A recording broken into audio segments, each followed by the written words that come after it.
Hello, my name is Amanda, and today I will be the chairman for the Multi-State Commission on Planning for the New York region. Hello, Louisa, and I'll be the consultant hired by the chairman to give him advice on the implementation of the New York Regional Plan in the 1930s. So.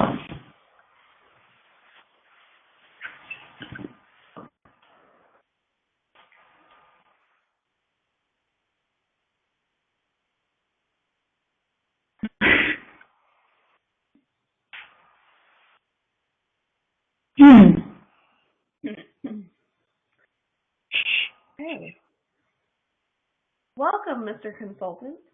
I have read through the regional plan for New York, and I also read Mumford's critique. He says that the plan is insufficient in that it's based on political process to accomplish the goals. He says it won't work. What do you advise us to do? Thank you for having me, Mr. Chairman. It's great to know that you've read the entire plan. It's dense material. The sage planners have worked a lot on the research that backs up the plan. And I do believe it's a very complete material. It's obviously very difficult to talk about each of the points about everything that influences the city of New York. But they've done a pretty good job of analyzing the social and the economic elements that affect New York today, and they've also made some predictions about how they can affect New York in a few years. So I actually do believe that you go through, and the city of New York goes through with the plan. Okay. Well, what about the methods in which the region was chosen? Mumford says it's just an area with a 40-mile radius, and he didn't see a clear explanation for why the boundaries were chosen.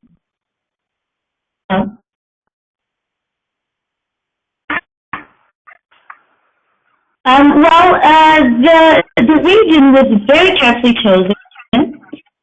It that embraces the tri-state region, so the plan was solely in the city of New York. It does have a regional aspect to it, which it should have. Adams, which was the head of he had some experience in garden cities in England, the region, so that it could embrace dense areas as well as garden cities in the suburbs. So it's big enough to have both of those uses, both of those models. Okay. Well, speaking of the suburbs, Mumford defends the garden cities. Wouldn't that be a better urban model to adopt in New York? The city has truly become chaotic. People all around America are wanting to move to the suburbs. Why should we intensify the chaos instead of renewing some of the central districts? Well, mainly because New York is already a big city today. It has over 11 million people living in it, so we do consider it to be already a metropolis. But we see the city as a world-class metropolis, a true megalopolis. When we speak of dense center districts, we actually don't speak about chaos and simply raising the number of inhabitants. What we're saying is that we should create these dense centers so that we can have other less dense areas in the outskirts of the town.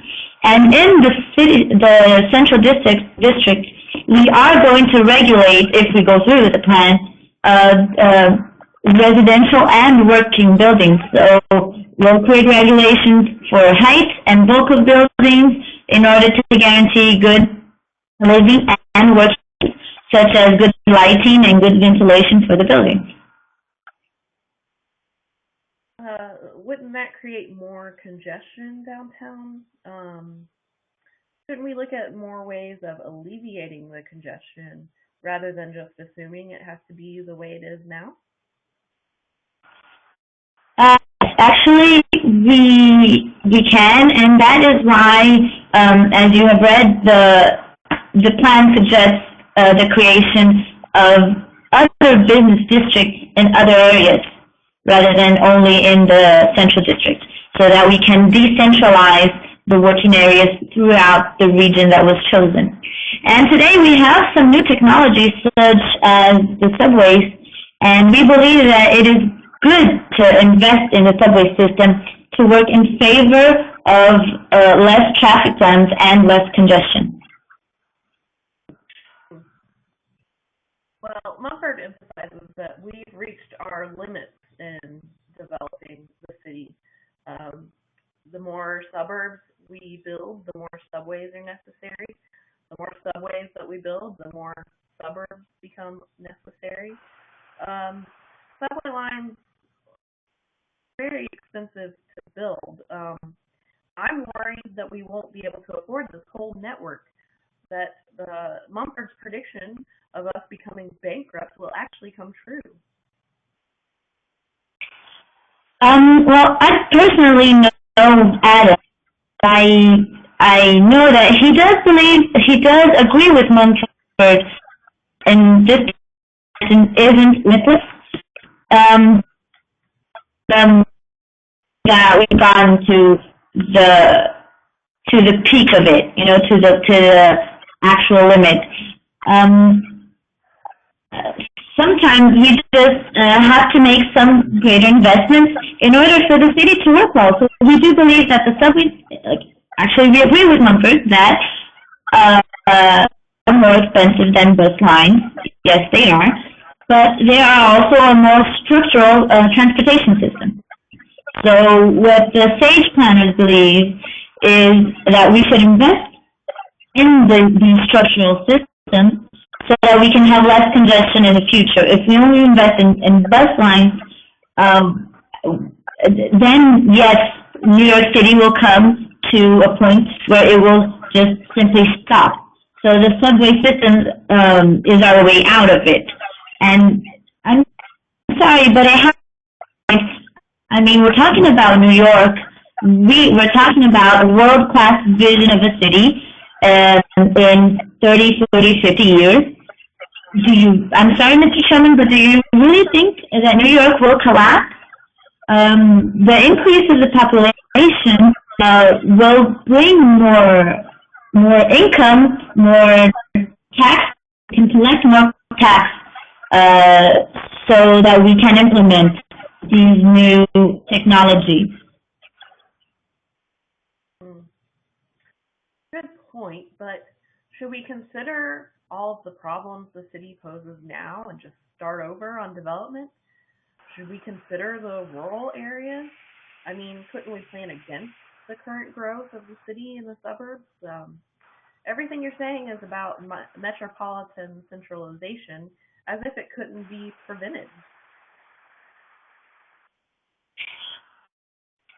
Well, I do believe Louis Mumford, he is a little bit too focused on the garden city or the metropolis that we envision for New York. And the time it would take to destroy, to demolish, and rebuild everything in New York, I mean, we're better off really just organizing the best way we can with construction regulations, what is already built, and we're better off just organizing the open space that we can work with more ideal plans. So there we have time, and there we have all the correct elements to work with in creating a new model of the garden cities, for example. So just maintain what is in downtown and use the open space that we still have to organize the future occupation of this metropolis. And also, we do believe that even though Louis Mumford is a really great planner, and that the Garden City model does work for many cities, we actually believe that Mumford is too idealistic. What we're trying to do with this plan is just bring it one step down, just trying to reconcile what is the ideal solution and today with the time we have and with the money we can spend in New York. So we're trying to make effective plans that will actually become true and not only idealistic theories. Well, I guess you're right. Mumford's ideas are pretty radical, and maybe he was just too obsessed with the ideal. Maybe he's not familiar with the reality of planning to effect reasonable change, not just starting all over. This plan can't realistically undo what has been done all this time without changing our whole system of government, which is obviously just not realistic at this time. Mumford obviously couldn't open his mind to the grand plan of this megalopolis that the Russell Sage planners had in mind. So do you advise me to put it through? Absolutely. Well, thank you, Mr. Consultant. I really appreciate you taking the time to discuss this with me today. Thank you. Good luck with the City of New York. Thank you. Yeah.